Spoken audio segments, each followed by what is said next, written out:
ನಮಸ್ಕಾರ.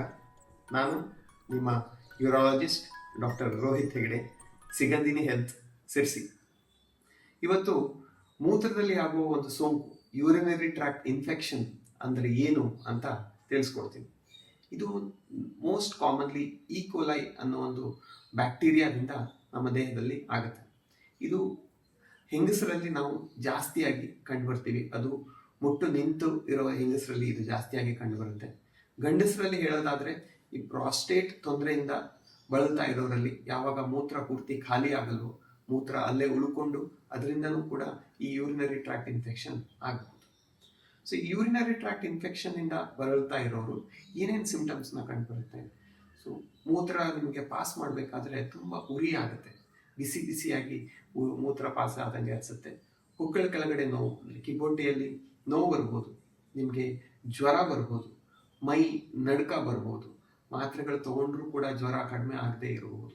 ಹಾಗೂ ಕೆಲವೊಬ್ಬರಿಗೆ ಮೂತ್ರದ ಬಣ್ಣ ಚೇಂಜ್ ಆಗ್ಬೋದು, ಮೂತ್ರ ಹಳದಿಯಾಗಿ ಹೋಗೋದು, ಹಾಗೂ ಕೆಲವೊಬ್ಬರಲ್ಲಿ ರಕ್ತವೂ ಕೂಡ ಹೋಗಿದ್ದನ್ನು ನಾವು ನೋಡಿರ್ತೀವಿ.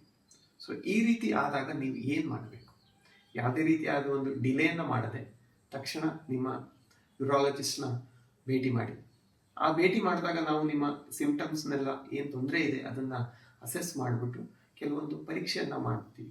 ಮೂತ್ರ ಪರೀಕ್ಷೆಯನ್ನು ಮಾಡಿಬಿಟ್ಟು ಅದರಲ್ಲಿ ಬ್ಯಾಕ್ಟೀರಿಯಾ ಅಥವಾ ಪಸ್ ಸೆಲ್ಸ್ ಕಾಣಿಸ್ತಾ ಇದೆಯಾ ಅಂತ ನೋಡ್ಬಿಟ್ಟು ಯೂರಿನ್ ಕಲ್ಚರ್ ಅಂದರೆ ಮೂತ್ರದಲ್ಲಿ ಯಾವುದಾದ್ರು ಬ್ಯಾಕ್ಟೀರಿಯಾದ ಗ್ರೋತ್, ಆಂಟಿಬಯೋಟಿಕ್ ಸೆನ್ಸಿಟಿವಿಟಿನ ನೋಡೋಕ್ಕೆ ಯೂರಿನ್ ಕಲ್ಚರ್ನ ಮಾಡಿಸ್ತೀವಿ.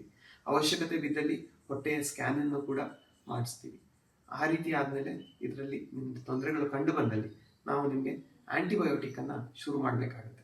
ಅದು ಯಾವ ಆ್ಯಂಟಿಬಯೋಟಿಕ್ ಎಷ್ಟು ದಿನ ತಗೋಬೇಕು ಅನ್ನೋದನ್ನು ನಿಮ್ಮ ಡಾಕ್ಟರ್ನ ಕನ್ಸಲ್ಟ್ ಮಾಡ್ದೇನೆ, ಹಾಗೆ ಓವರ್ ದ ಕೌಂಟರ್ ಡೈರೆಕ್ಟಾಗಿ ಮೆಡಿಕಲ್ಸ್ನಲ್ಲಿ ತಗೋಬೇಡಿ.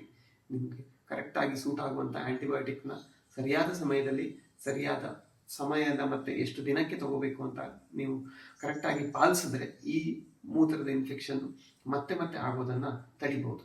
ಅದೇ ರೀತಿ ನೀವೇನಾದರೂ ಡಿಲೇ ಮಾಡಿದ್ರೆ ಆ ಸೋಂಕು ನಿಮ್ಮ ದೇಹದಲ್ಲೇ ಉಳ್ಕೊಂಡು ಮುಂದೆ ಪದೇ ಪದೇ ಈ ರೀತಿ ಅಂದರೆ 6 ತಿಂಗಳಿಗೆ 2 ಸಾರಿ ಅಥವಾ ವರ್ಷಕ್ಕೆ 3 ರಿಂದ 4 ಸಾರಿ ಆಗೋ ಚಾನ್ಸಸ್ ಇರುತ್ತೆ. ಈ ರೀತಿ ಆದಲ್ಲಿ ನಿಮಗೆ ನಾವು ಪ್ರೊಲಾಂಗ್ಡ್ ಆಂಟಿಬಯೋಟಿಕ್ ಥೆರಪಿನೂ ಕೂಡ ಕೊಡಬೇಕಾಗಿ ಬರ್ಬೋದು. ಹಾಗಾಗಿ ದಯವಿಟ್ಟು ಈ ರೀತಿ ತೊಂದರೆ ಇರೋರು ತಕ್ಷಣ ನಿಮ್ಮ ವೈದ್ಯರನ್ನ ಭೇಟಿ ಮಾಡಿ. ಧನ್ಯವಾದ.